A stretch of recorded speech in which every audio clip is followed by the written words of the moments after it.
Hello आणि नमस्कार. मी मयुरी तुमचं पुन्हा एकदा मनापासून स्वागत करते आपल्या या यूट्यूब चॅनलमध्ये. आपल्या चेहऱ्यावरती आपल्या डोळ्यांच्या खालची जी त्वचा आहे तिथे आपल्याला डार्क सर्कल्स होत असतात, बरोबर? तर ॲक्च्युली ही डार्क सर्कल्स का होतात, त्यांची कारणे काय असतात, त्यांचं सोल्युशन काय असतं आपल्याला माहिती नसतं. आपण फक्त एवढाच विचार करतो, अरे मी काहीतरी DIY करू किंवा काहीतरी घरीच बनवलेलं मास्क लावू की जेणेकरून ही काळे वर्तुळी चालली जाते. बट आपण त्याचं ॲक्च्युअलमध्ये रूट कॉज काय आहे हे कधीच आयडेंटिफाय करण्याचा प्रयत्न करत नाही. त्यामुळं काय होतं ना, की आपण जेव्हा स्किन केअर करतो किंवा एखादं मास्क तयार करतो त्याच्यासाठी ते थोडे दिवस करतो आणि नंतर सोडून देतो. मग आपल्याला असं वाटतं की अरे यार, मी तर हे खूपदा करून बघितलं, नाही आपल्याला होत आहे, नाही माझ्यावर इफेक्ट दाखवत आहे. तुम्ही अशा वेळेस करू काय? ॲक्च्युली आपल्याला हे माहितीच नसते की हे कशामुळं आलं आहे, आपल्या शरीरामध्ये काय चाललं आहे. आपण काय काळजी घेतली पाहिजे की जेणेकरून आपल्यालाही जे डार्क सर्कल्स आहेत यांचा प्रॉब्लेम नेहमी नेहमी येणार नाही, म्हणजे हा कायमचा आपल्या रुटीनमधून चालला जाईल आणि आपल्याला प्रत्येक वेळेस DIY किंवा होम रेमेडीज करायची गरज पडणार नाही. आणि काहीतरी रेकमेंडेशन्स पण अशा आहेत ज्या मी तुम्हाला या व्हिडिओमध्ये सांगणार आहे. ही व्हिडिओ सुरू करण्याआधी मंडळी, मी skin care, hair care, health, makeup, DIY, fashion अशा विषयांशी रिलेटेड व्हिडिओज घेऊन येत असते. जर तुम्हाला इंटरेस्ट असेल तर चॅनलला नक्की व्हिजिट करा आणि नवीन असाल तर सबस्क्राईब देखील करा. आजच्या या व्हिडिओमध्ये डार्क सर्कल्स होण्याची कारणे म्हणजे कॉजेस, त्यांचे सोल्युशन्स, काय अवॉइड करायचे आणि तुम्हाला एक चांगलं रेकमेंडेशन हे सुद्धा मी तुम्हाला सांगणार आहे. तर व्हिडिओ नक्की पूर्णपणे बघत राहा. तर तर चला उशीर न करता आजच्या व्हिडिओला स्टार्ट करू. So let started.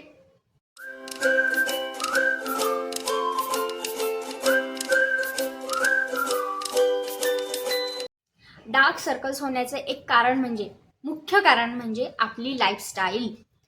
ॲक्च्युअली आपली जेव्हा अनहेल्दी लाईफस्टाईल असते किंवा आपण खूप जास्त जंक खातो त्याचाही परिणाम आपल्या शरीरावरती दिसून येतो. म्हणजे आपलं रूट कॉज लाईफस्टाईल आहे, तर आपण त्याला ठीक करायला पाहिजे ना. लाईफस्टाईल ठीक केली त्याच्यानंतर काय असू शकतं बरं? त्याच्यानंतर असू शकतं सगळ्यात म्हणजे आपण खूप जास्त केमिकल्स अप्लाय करणे. आता केमिकल्स म्हणजे काय?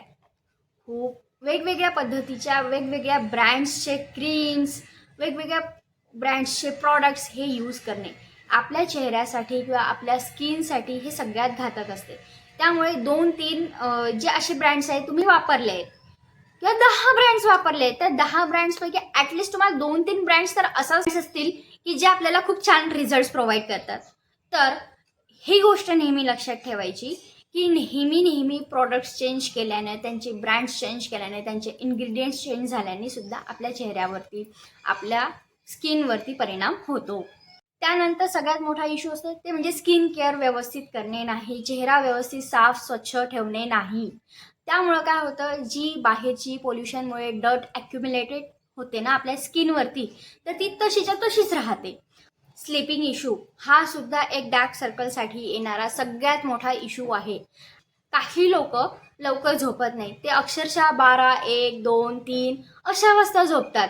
तर यामुळं काय होतं ना, की आपण जर व्यवस्थित वेळेवरती झोपलो नाही, वेळेवरती उठलो नाही, तर त्याच्यामुळं आपल्या ज्या डोळ्याच्या खालची स्किन आहे ती काळवंडायला सुरुवात होते. म्हणजेच त्याला म्हणतात डार्क सर्कल प्रोसेस. काही लोकांना जेनेटिक इश्यू असतात, म्हणजे त्यांच्या आईवडिलांना आहेत तर त्यांना सुद्धा आहे. नंतर व्हिटॅमिन्स, प्रोटीन, मिनरल्स यांची डेफिशियन्सी होऊन जाणं. त्यांच्या लाईफस्टाईलमुळं, जेव्हा जंक खातो आपण, हेल्दी लाईफस्टाईल फॉलो करत नाही, घरातलं आपण जेवण करत नाही, घरचं जे आहे चांगलं पोषक आहार घेत नाही. आता घरचं आणि पोषक आहार याच्यामध्ये सुद्धा डिफरन्स असतो. घरचं खाणं म्हणजे नुसतं पोळी भाजी खाणं किंवा वरण भात खाणं याला पोषक आहार म्हणत नाही. प्रॉपर तुम्ही तुमचे तीनही मील म्हणजे तिन्ही वेळचं जेवण एक व्यवस्थित डिस्ट्रीब्यूट केलेलं पाहिजे. म्हणजे तुमचं प्रोटीन, फायबर, मिनरल्स, तुम्ही त्याच्यामध्ये किती सप्लिमेंट्स ॲड करताय, तुम्ही काय काय गोष्टी त्याच्यामध्ये बॅलन्स आउट करताय, हे सुद्धा एक हेल्दी खाण्यामध्ये येत असतं. तर अशा जी तुमची प्लेट बनते, जर तुमच्या जेवणाच्या प्लेटमध्ये प्रोटीनचं प्रमाण व्यवस्थित आहे, नंतर कार्बोहायड्रेट्स व्यवस्थित आहे, फायबरचं प्रमाण व्यवस्थित आहे, बाकीचे लागणारे अँटीऑक्सिडंट्स, विटामिन्स, मिनरल्स, अजून काही काही अमिनो ॲसिड्स असतात. जर यांचं प्रमाण व्यवस्थित आहे तर ते तुमची ती हेल्दी प्लेट झाली. तर यालाच म्हणतात हेल्दी मील. काही लोकांना ऑलरेडी खूप सारे स्किन इश्यूज असतात. स्किन इश्यूज आले की हा सुद्धा इश्यूज येत असतो. त्यानंतर थायरॉईड, PCOD, PCOS याच्यामध्ये सुद्धा तुमच्या डोळ्याखालची जी त्वचा आहे ती काळवंटे, म्हणजेच आपल्याला डार्क सर्कल्स भरपूर प्रमाणात येतात. नंतर तुमचं सडनली एक्स्ट्रीम वेट लॉस होणं हे सुद्धा खूप महत्त्वाचं आहे, की सडनली एक्स्ट्रीम वेट लॉस करणं हे चुकीचं आहे. म्हणून म्हणते की वेट लॉस करा, बट तुमचं जे आहार आहे ते संतुलित ठेवून. नाहीतर काही लोक काय करतात, डायटिंगच्या नादामध्ये सगळं काही खाणं विसरतात आणि ते म्हणतात मला हे खायचं नाही, मला ते खायचं नाही, मला भात चालत नाही, मला आलू चालत नाही. असं काहीही नसतं. वेट लॉस करताना एवढंच लक्षात घ्यायचं की तुमचं 50-50% जे आहे म्हणजे मील प्लस वर्कआउट असं मॅनेज झालं पाहिजे. तेव्हाच तुम्ही एक हेल्दी प्रमाणात वेट लॉस करू शकता. नंतर तुमचं स्किन एक्सपोजर होणं, म्हणजे सूर्याच्या किरणांमध्ये सन एक्सपोजर तुमचं खूप जास्त प्रमाणात होत असेल, तुमची स्किन डॅमेज होत असेल, तेव्हा पण हा इश्यू क्रिएट होतो. यावर सोल्युशन काय आहे? तर सगळ्यात पहिले म्हणजे तुम्ही तुमची लाईफस्टाईल सुधारली पाहिजे. आता तुमची लाईफस्टाईल कशी सुधारली पाहिजे? सगळ्यात पहिले तर तुम्ही रात्री झोपताना सगळ्यात पहिले लवकर झोपलं पाहिजे. नंतर सकाळी लवकर उठलं पाहिजे. लवकर म्हणजे सकाळी 5 वाजताही नाही, बट तुमची 7 ते 8 तासाची झोप कंप्लीट झाली पाहिजे. जसं मी तुम्हाला सांगितलं की एक हेल्दी मील, बॅलन्स मील खूप गरजेचं असतं एका हेल्दी लाईफस्टाईलसाठी. तर तसंच तुम्ही घरचं बनवलेलं हेल्दी म्हणजे ज्याच्यात protein, carbohydrates, vitamins, minerals, fibre यांचं प्रमाण व्यवस्थित असणं हे गरजेचं आहे. बस तुमचे 90% इश्यूज इथे सॉल्व्ह होतात. तर आजच आपली लाईफस्टाईल हेल्दी करण्याचा प्रयत्न करायचा. हेल्दी लाईफस्टाईलमध्ये जे येतं सेकंड नंबरवरती ते म्हणजे प्रॉपर वर्कआउट, प्रॉपर योगा, मेडिटेशनमुळं काय होतं, तुमचं जे मन आहे ते सुद्धा शांत राहायला मदत होते. आणि मन शांत राहिलं म्हणजे आपलं डोकंसुद्धा शांत होतं. डोकं शांत झालं की स्ट्रेस लेवलसुद्धा आपला डिक्रीज होतं. तर त्यामुळे स्ट्रेस घ्यायचा नाही.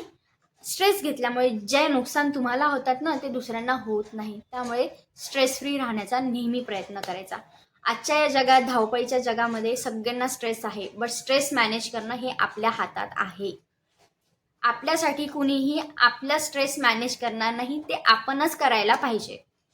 आणि आपण कसं करणार? जेव्हा आपण स्वतःला वेळ देणार, आपण जेव्हा स्वतःला आरशात बघणार, अरे मला इथून इथपर्यंतचा प्रवास जेव्हा आपण स्टार्ट करणार आहे, तर तो एकदम प्रवास जो आहे, जी आपली जर्नी आहे ती एकदम स्टार्ट होत नाही. त्याच्यासाठी एक पाऊल आपल्याला पुढे टाकायला पाहिजे असतं. तर तेव्हाच ही जर्नी जी आहे अनहेल्दी टू हेल्दी कन्वर्ट होते. नंतर तुम्ही तुमच्या रुटीनमध्ये व्यवस्थित प्रकारे स्किन केअर करणं, तुमची हायजीन मेंटेन करणं. स्किन केअर म्हणजे काय? एक हेल्दी स्किनसाठी केलेला प्रयत्न. हेल्दी स्किन आपली कशी राहते? जेव्हा तुम्ही प्रॉपर क्लिन्झिंग करता, टोनिंग करतात, मॉइश्चरायझिंग करतात, तुमच्या ज्या स्किन कन्सर्न आहेत त्याच्यानुसार तुम्ही ट्रीटमेंट करता. ट्रीटमेंट म्हणजे कुठलं सिरम वापरता, कुठलं काय क्रीम यूज करता, डॉक्टरांनी काही सजेस्ट केलं असेल ते तुम्ही यूज करता, तुम्ही यूज करा. आणि रेग्युलर बेसिसवर करा. याच्यात गॅप नका देऊ. त्यांनी काय होतं की आपण जर असा गॅप दिला ना तर आपली स्किन पुन्हा डल व्हायला सुरू होते आणि आपल्याला असं वाटतं की माझ्या स्किनवर काहीही वर्क करत नाही. आणि सगळ्यात मेन म्हणजे हायजीन मेंटेन करा. तुमच्या नखांची, केसांची, सगळ्या गोष्टींची व्यवस्थित हायजीन मेंटेन करा. नाही तर तुमच्या केसांमध्ये जर डॅन्ड्रफ असेल, तो जर तुमच्या चेहऱ्यावर पडला, तुम्हाला पिंपल्स, ॲक्ने असल्या प्रॉब्लेम होतील. नखांवरती काही डर्ट ॲक्युम्युलेट झालेली असेल, तुम्ही ती स्किनला टच केलं तर त्याच्यामुळे पण तुम्हाला अनेक गोष्टी जाऊ लागू शकतं. तर अशाच गोष्टी अवॉइड करायच्या. आजपासूनच हायजीन मेंटेन करायला सुरुवात करायची. सेकंड नंबर म्हणजे तुमचं हेल्थ इश्यूज. जर तुम्हाला कुठला प्रॉब्लेम आहे, मेजर प्रॉब्लेम म्हणजे जसं थायरॉईड आहे, PCOD आहे, PCOS आहे, तर अशा लोकांची खूप जास्त चिडचिड होत असते. तर यांनी काय करायचं? योगा आणि मेडिटेशन करायचं. मलाही थायरॉईड आहे, मी सुद्धा ह्या गोष्टी करत असते. त्याच्यामुळंच मला माझ्या लाईफस्टाईलमध्ये भरपूर चेंजेस बघायला मिळालेले आहेत. म्हणूनच मी तुम्हाला रेकमेंड करते की तुम्ही सुद्धा हेल्दी लाईफस्टाईल जगायला प्रयत्न करा. तेव्हा आपल्याला आपलं रूट कॉज समजतं की मला या गोष्टीपासून त्रास होतोय, या गोष्टीपासून मला काही ना काहीतरी होतंय, माझ्या स्किनला प्रॉब्लेम होतंय, माझ्या बॉडीला प्रॉब्लेम होतं. तर त्याच्यावर त्याचं निदान करणं हे सगळ्यात महत्त्वाचं असतं. तर आजपासूनच तुम्ही एक लक्षात घ्या की तुम्हाला कुठलेही डेफिशियन्सीज असतील, व्हिटॅमिन्स, मिनरल्स, कुठलंही काहीही असू दे, प्रोटीनची डेफिशियन्सी असू दे, आजपासून सप्लिमेंटच्या पण रूपात का होईना ते तुम्ही पूर्ण करायला पाहिजे. यामुळं काय होतं, तुमचं जी हेल्थ आहे ती पूर्णपणे बॅलन्स आउट राहते. ती कधीही बॅलन्सच्या बाहेर जात नाही, अनबॅलन्स होत नाही. नंबर 3 म्हणजे तुम्ही प्रॉपर स्किन केअर रुटीन रोज फॉलो केली पाहिजे. क्लिन्झिंग, टोनिंग, मॉइश्चरायझिंग, सीरम या 4ही गोष्टी तुम्ही सकाळी आणि रात्री झोपण्याच्या अगोदर ह्या केल्या पाहिजे. जेव्हा तुम्ही स्किन केअर करता तेव्हा आपल्या डोळ्याच्या खालच्या त्वचेसाठी कुठलीही आय क्रीम तुमच्या पद्धतीने, तुमच्या आवडीने, तुम्हाला जसं वाटेल तसं एक रेटिनॉल क्रीम निवडायची आणि ती रोज अप्लाय करायला सुरुवात करायची. ती त्वचा जर आपली मॉइश्चराईज राहिली तर ती ड्राय होणार नाही आणि ड्रायनेस आल्यामुळं तुम्हाला रिंकल्सचा सुद्धा प्रॉब्लेम होणार नाही आणि जे तुमचे डार्क सर्कल्स आहेत ते हळूहळू फेड व्हायला सुरुवात होतील. आणि तुम्ही जेव्हा प्रॉपर स्किन केअर करत असता तेव्हा तुमचे डार्क सर्कल्स हे नेहमी रिड्यूस राहतात. आणि तुम्हाला स्किन केअर रोज करायची आहे आयुष्यभर.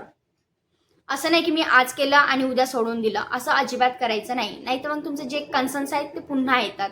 कारण आपली लाईफस्टाईल जी आहे किंवा मग आपलं जे धावपळीचं जग आहे, आपले जे पॉल्युटेड एरियाज आहेत, जसं एअर पोल्युशन, नॉईज पोल्युशन, खूप जास्त पोल्युशन आहे. तर अशा पद्धतींमुळं, अशा पोल्युशन्समुळं आपली जी स्किन आहे ती थकून जाते, टायर्ड होऊन जाते. त्याला एक परफेक्ट पॅम्परिंगची गरज असते. तर त्याच्यामुळं स्किन केअर करायला विसरायचं नाही. नंबर 4, डेली सनस्क्रीन अप्लाय करायचं. ज्यांना डार्क सर्कल्सचा खूप जास्त प्रॉब्लेम आहे ना, त्यांनी डेली सनस्क्रीन अप्लाय करायचं. काय होतं, आपण सन एक्सपोजरमध्ये जेव्हा जातो तेव्हा तर करतो, बट ॲक्च्युली आपला जो स्क्रीन टाईम आहे तो पहिल्यापेक्षा खूप जास्त इन्क्रीज झालेला आहे. तो आज सोशल मीडियावरती ॲक्टिव्ह असतो. प्रत्येकाला सोशल मीडियावर काय चाललेलं आहे हे बघायचं असतं. त्यामुळं आपल्या हातात सतत मोबाईल असतो. तर त्या मोबाईलच्या UV रेजपासून वाचण्यासाठी सुद्धा आजपासूनच डेली सनस्क्रीन अप्लाय करायची. नंबर 5, योगा आणि मेडिटेशन आपल्या रोजच्या लाईफस्टाईलमध्ये ठेवायचं. मेडिटेशन हे खरंच खूप कामाला येतं. ॲटलिस्ट 10 मिनिट्सच का होईना, पण मेडिटेशन करायचं. कारण काय होतं, आपल्याला जर हेल्थ इश्यूज असतील, थायरॉईड, PCOD, PCOS ह्या जर गोष्टी असतील ना, तर आपला जो राग आहे तो खूप जास्त इन्क्रीज होतो. तर अशा वेळेस काय होतं, आपल्यालाही कळत नाही. आपल्याला असं वाटतं मी तर असं नव्हतो किंवा मी तर अशी नव्हती, मी आता काय एवढी राग करते. तर या गोष्टींमुळं काय होतं, मेडिटेशन केल्याने या गोष्टी खूप कंट्रोलमध्ये येतात आणि जो आपला चिडचिडेपणा आहे तो पण होत नाही. आणि तुम्हाला सगळ्यांना माहिती आहे की चिडचिडेपणा झाला म्हणजे आपल्या अंगातलं रक्तसुद्धा कमी व्हायला सुरुवात होतं. तर त्यामुळे आजच आपल्या रुटीनमध्ये मेडिटेशनसुद्धा ॲटलिस्ट 10 मिनिटच काय होईना, पण मेडिटेशन इन्क्लूड करायचं रोज. तर तुम्हाला अवॉइड काय करायचं असतं, आपल्या हातांनी म्हणजे जे हाताची बोटं आहेत ती स्किनवर रब करायची नाही. जे आपण ओव्हर रबिंग करतो, चोळतो डोळ्यांना, तर याच्यामुळं काय होतं ना, तिथली स्किन थोडीशी अशी ताणल्या जाते किंवा ड्राय होऊन जाते. त्यामुळं सुद्धा आपल्याला डार्क सर्कल्स होण्याचे बरेचसे चान्सेस असतात. नंतर म्हणजे आपला जो स्क्रीन टाईम आहे तो सुद्धा कमी करायचा प्रयत्न करायचा. माहिती आहे होत नाही, बट करावा लागेल. कारण जर हेल्दी राहायचं आहे तर कुछ पाने के लिए कुछ खोना तो पडता है, ही कहावत तर आपण सगळ्यांनी ऐकलेली आहे. तर त्याच्यामुळं थोडं तरी का होईना, ॲटलिस्ट 1-2 तास सुरुवातीला थोडंसं दूर राहण्याचा प्रयत्न करायचा. आपले डार्क सर्कल्स खूप जास्त हाय असतात किंवा हेल्थ इश्यूज असतात ना, तर अशा वेळेस काय करायचं, होम रेमेडीजच्या थोडंसं दूर राहायचं. स्क्रबिंग, त्याला इच करणं किंवा खूप जास्त चोळणं हे थोडंसं दूर ठेवायचं. आणि एकदम वेट लॉस करायचं नाही. एका महिन्यात 5 किलो 10 किलो वेट लॉस करतात काही लोक. प्लीज करू नका. 2 to 3 kg इज इनफ.